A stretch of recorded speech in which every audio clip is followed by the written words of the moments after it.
Hello bull trackers दोस्तों, अप्रैल 2 आने वाला है और अप्रैल 2 को डोनाल्ड ट्रंप लिबरेशन डे के नाम से बुला रहे हैं और सारी दुनिया इस दिन को लेकर बहुत ज़्यादा चिंतित दिख रही है। और वो चिंता अगर आप देखें तो मार्केट्स में भी दिख रही है। तो मार्केट्स अप्रैल 2 आने से पहले कैसे रिएक्ट किए, कल का दिन अगर आप देखें तो पूरा का पूरा आपको रेड जोन देखने को मिला और देखिए किस तरीके से पैनिक हमें देखने को मिला। और यहाँ पर आप देखिए तो सबसे ज़्यादा निकेई जो है डाउन रहा, 4% से ज़्यादा डाउन रहा और लगभग पूरा यूरोप भी डाउन रहा।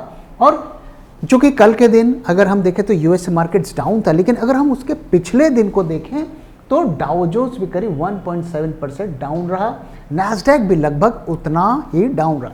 तो ये सारी की सारी जो लाली आपको दिख रही है वो डोनाल्ड ट्रंप के लिबरेशन डे के वजह से दिख रही है। तो आप देख सकते हैं कि हर देश इसको लेकर चिंता में है कि जाने आगे क्या होगा। लेकिन उसके बाद आज कल में मार्केट्स खुले और वहाँ पर थोड़ी रिकवरी हमें देखने को मिली। आप देख सकते हैं कि ज़्यादातर यहाँ पर हमें ग्रीन देखने को मिला। तो क्या वो डर खत्म हो गया? अगर आप इस डेटा को गौर से देखेंगे तो आपको कहानी समझ में आएगी। तो अगर हैंगसेंग को देखें तो पिछले दिन 1.3% डाउन रहा और फिर उसके लगभग आधे की रिकवरी हुई। अगर आप कॉस्पी में देखें तो 3% डाउन रहा और आधे उसके फॉल की रिकवरी हुई। लगभग सभी मार्केट्स में हमें यही देखने को मिला। निफ्टी की बात अलग है, कल हमारे मार्केट्स बंद थे, ईद की वजह से हमारे मार्केट्स बंद रहे और इस वजह से उसकी गिरावट हमें आज देखने को मिली। तो ये हमें क्या बता रहा है? ये बता रहा है कि डर गया नहीं है।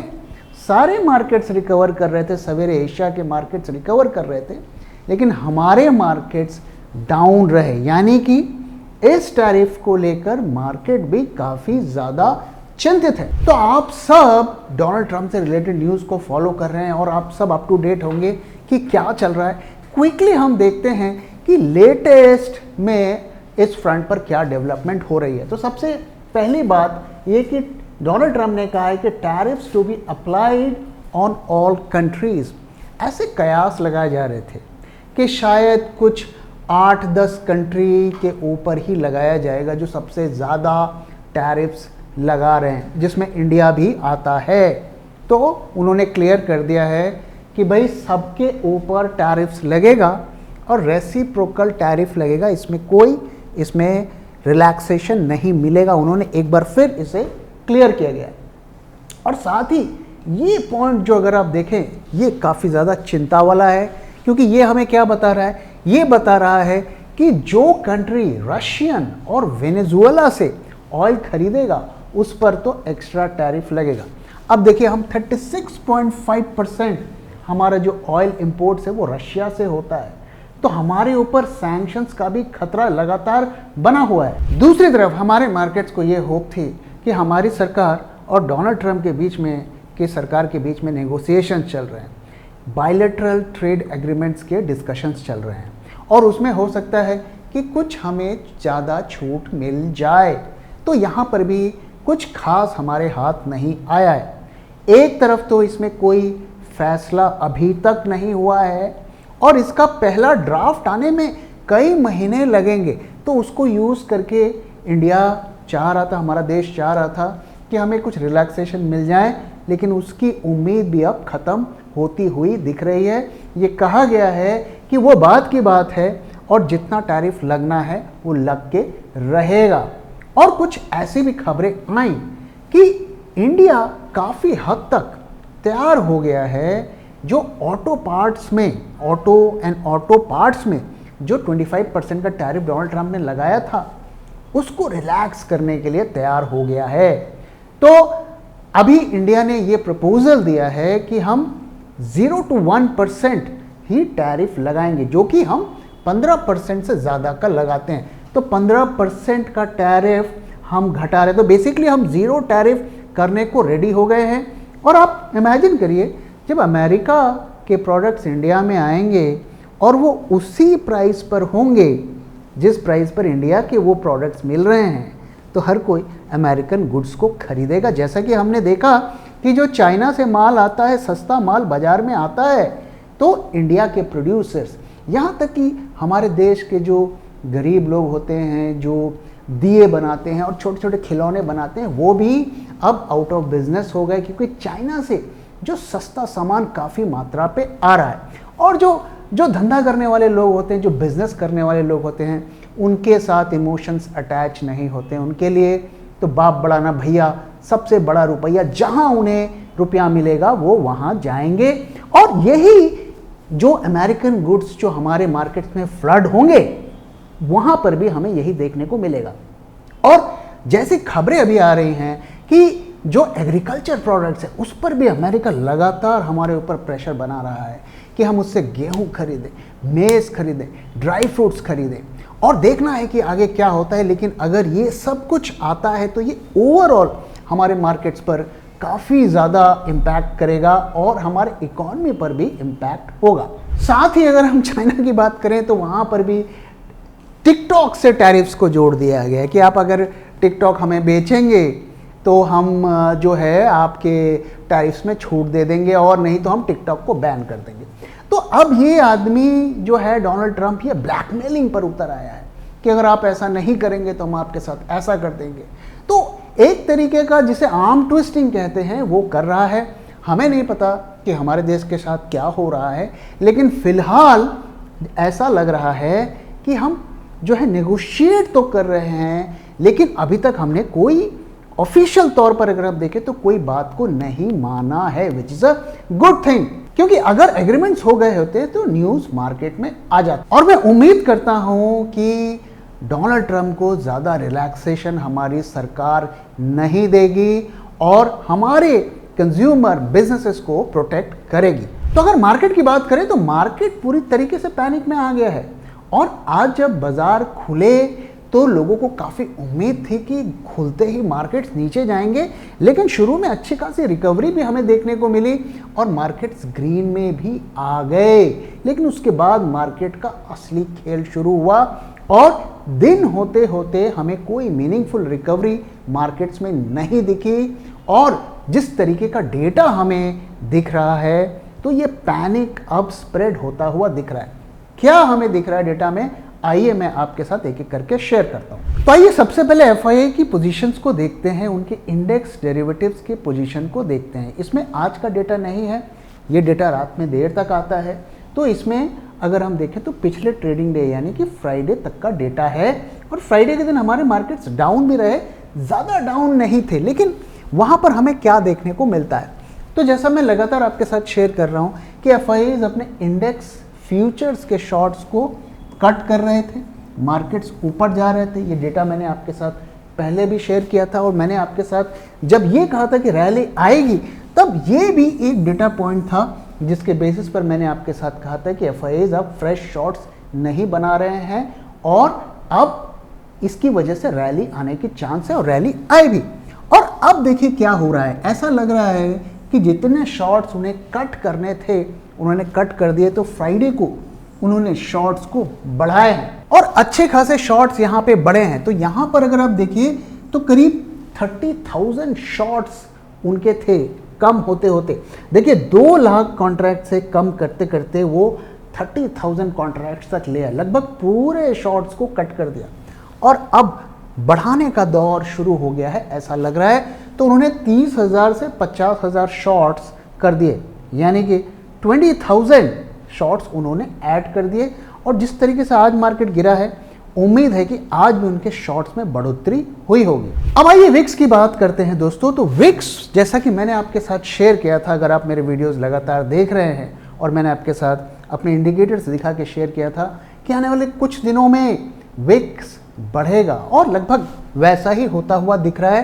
तो आज भी अगर आप देखिए तो मार्केट्स जो हैं में विक्स बढ़ता हुआ दिख रहा है। तो यहाँ पर अगर आप आज देखें तो विक्स बढ़ता हुआ यहाँ पे दिखा है, उससे पहले हमें यहाँ पर भी राइज दिखा था। और आप देखेंगे कि जैसे जैसे मार्केट्स गिरेंगे ये विक्स बढ़ता हुआ दिखेगा। और अगर हम आईवीज की बात करें तो आईवीज में भी राइज हमें देखने को मिला है। अब अप्रैल के जो ऑप्शंस हैं उसमें आईवी बढ़कर अभी 12 से 13% हो गए हैं, लगभग 2-3% का इजाफा हुआ है और उम्मीद है कि ये आईवीज आगे भी बढ़ेंगे। अब आइए जरा निफ्टी के फ्यूचर्स का डेटा देखते हैं कि वहां पर हमें क्या देखने को मिल रहा है। तो यहां पर जैसा आप देखें कि यहां पे दो आपको चार्ट में दिखा रहा हूं। पहला चार्ट जो है वो निफ्टी स्पॉट और जो ओपन इंटरेस्ट एडिशन है निफ्टी फ्यूचर्स का अप्रैल मंथ का, उसका डेटा हमें दिखा रहा है। तो यहां पर हम देख सकते हैं कि बहुत सारी पोजीशंस ऐड हुई, क्योंकि एक्सपायरी नई शुरू हो रही थी, पोजीशंस रोल ओवर हुई, तो ये पोजीशंस यहां पर ऐड हुई। लेकिन जैसा कि मैं लगातार आपको दिखा रहा हूं कि कैसे हम पता करें कि ये शॉर्ट पोजीशंस हैं या लॉन्ग पोजीशंस हैं, तो उसके लिए हम इस चार्ट को देखेंगे। और यहां पर देखिए आपको क्या देखने को मिलता है। यहां पे हम दिखा रहे हैं ये निफ्टी स्पॉट का चार्ट है और साथ में कितना जो उसका फ्यूचर है अप्रैल मंथ का वो डिस्काउंट या प्रीमियम में है। तो हम जानते हैं कि फ्यूचर्स का प्राइस अक्सर ज़्यादा होता है स्पॉट से, तो उसके डिफरेंस को हम प्रीमियम कहते हैं। तो यहाँ पर आप देखिए इतनी सारी पोजीशंस ऐड हुई और प्रीमियम आपका डाउन हुआ प्रीवियस डेज के कंपैरिजन में। तो ये हमें क्या बताता है? ये हमें बताता है कि ये जो पोजीशंस ऐड हो रही थी, उन पोजीशंस में जो स्मार्ट इन्वेस्टर है वो निफ्टी को शॉर्ट कर रहा था। कहीं ना कहीं उसे पता था कि मार्केट्स गिरेंगे और वो शॉर्ट कर रहा था, और इसी वजह से ये प्रीमियम सडनली गिरने लगे जब यहां पर ये पोजीशंस ऐड हुई, यानी कि रोल ओवर हुई। अब आइए इसी को ऑप्शंस मार्केट में भी कोरिलेट करके देखते हैं कि क्या यही कहानी ऑप्शंस मार्केट भी हमें बता रहा है। तो आइए पुट कॉल रेशियो में देखते हैं कि यहां पर हमें क्या वही कहानी देखने को मिल रही है जो निफ्टी फ्यूचर्स में देखने को मिल रही थी। तो इस टूल में अगर आप देखिए, इसमें हमें दो चार्ट्स दिख रहे हैं। ये ग्रीन लाइन निफ्टी स्पॉट का है और ये ब्लू लाइन निफ्टी के पुट कॉल रेशियो का है, यानी कि put OI divided by call OI। यहां पर हमें क्या पिक्चर देखने को मिलती है? यहां पर आप देखिए निफ्टी ऊपर जाता हुआ दिख रहा है, लेकिन उसे ये पुट कॉल रेशियो सपोर्ट नहीं कर रहा है, ये नीचे जा रहा है और ये लगातार नीचे जा रहा है। तो ये हमें क्या बता रहा है कि यहां पर भी ऑप्शंस मार्केट में भी शॉर्टिंग हो रही है, इसी वजह से पुट कॉल रेशियो डाउन जा रहा है। तो हमने देखा फ्यूचर्स मार्केट में शॉर्ट्स बन रहे हैं और ऑप्शंस मार्केट में भी शॉर्ट्स बन रहे हैं। तो मैं आपको जो लगातार एक चीज़ बार बार बता रहा था कि जो बड़े खिलाड़ी होते हैं वो हमेशा मार्केट में जब काउंटर ट्रेंड होता है, यानी कि जब उसे सेल पोजीशंस बनानी होती है, तो वो चढ़ते हुए मार्केट में बनाते हैं, क्योंकि वो बड़े क्वांटिटी में शॉर्ट करते हैं। तो ऐसा लग रहा है कि उन्होंने कुछ दिन पहले ही अपने शॉर्ट्स फ्यूचर्स मार्केट और ऑप्शंस मार्केट में बना लिए थे। अब आइए जरा चार्ट की एक एनालिसिस करते हैं और पता करने की कोशिश करते हैं कि मार्केट कहां जा रहा है। तो ये वीकली चार्ट है और वीकली चार्ट में हमें क्या देखने को मिल रहा है, आइए देखते हैं। तो अगर आप हमारे पुराने वीडियोस को देख रहे हैं तो हमने आपके साथ क्या शेयर किया था? हमने ये कहा था कि ये जो कैंडल बन रहा है पिछले हफ्ते का, ये बहुत क्रूशियल है। अगर ये फुल बॉडी के साथ ग्रीन कैंडल बनता है तो इसका मतलब होगा कि मार्केट में दम है, मार्केट्स ऊपर जा रहा है। लेकिन यहाँ पर आप देखिए ये फिजल आउट हो गया, ये नहीं टिक पाया और इसने पूरी की पूरी बॉडी को लूज कर दिया और यहाँ पर हमें सेलिंग देखने को मिल रही है। अब यहाँ पे जो की लेवल्स हैं, अगर हम देखें कि जब तक 23,800 ये लेवल पार नहीं होगा, ये लेवल कैसे हमने पता किया? तो अगर आप देखिए कि यहाँ पर एक रेजिस्टेंस लेवल टाइप बना हुआ है, दो टॉप वहीं पर बने हुए हैं, यानी कि वहां पर सेलिंग का प्रेशर आ रहा है। लगभग ऐसा ही पैटर्न आपको यहां पर भी देखने को मिला था और उसके बाद से मार्केट नीचे गया। तो अगर आप लंबी तेजी की उम्मीद कर रहे हैं 1000, 2000, 3000 या न्यू हाइज की, तो इस लेवल को ब्रेक करना पड़ेगा एज पर दी वीकली चार्ट एनालिसिस। अब आइए जरा डेली चार्ट्स को भी देखते हैं कि वहां पर हमें क्या देखने को मिल रहा है।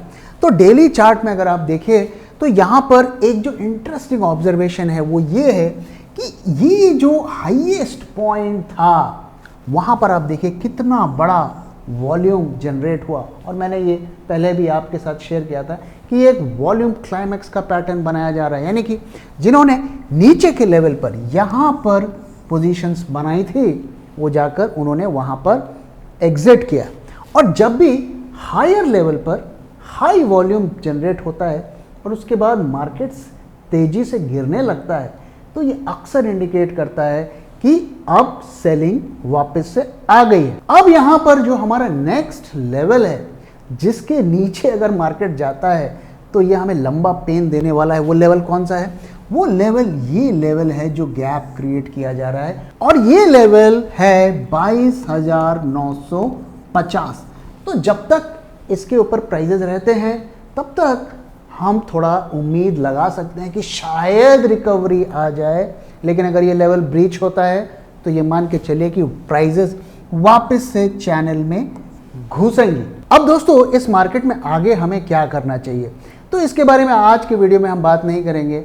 हम अप्रैल 2 का इंतज़ार करते हैं और देखते हैं कि ट्रम्प साहब क्या क्या करते हैं और क्या क्या बोलते हैं, और उसके बाद हम एक कॉल लेंगे। फिलहाल सारा डेटा पॉइंट देखकर यही लग रहा है कि सेलिंग दोबारा से मार्केट में आ रही है। तो दोस्तों इसी के साथ इस वीडियो को मैं यहाँ पे ख़त्म कर रहा हूँ। वीडियो कैसा लगा जरूर बताइएगा और अपना फीडबैक भी शेयर करना मत भूलिएगा। और आपको क्या लगता है दोस्तों, क्या ट्रम्प की वजह से मार्केट्स एक बार फिर क्रैश करेंगे, या बस 1-2 दिन की गिरावट के बाद वापस से हम एक छलांग लगाने वाले हैं? अपना फीडबैक शेयर करना मत भूलिएगा। Thank you very much for watching and thank you for your time.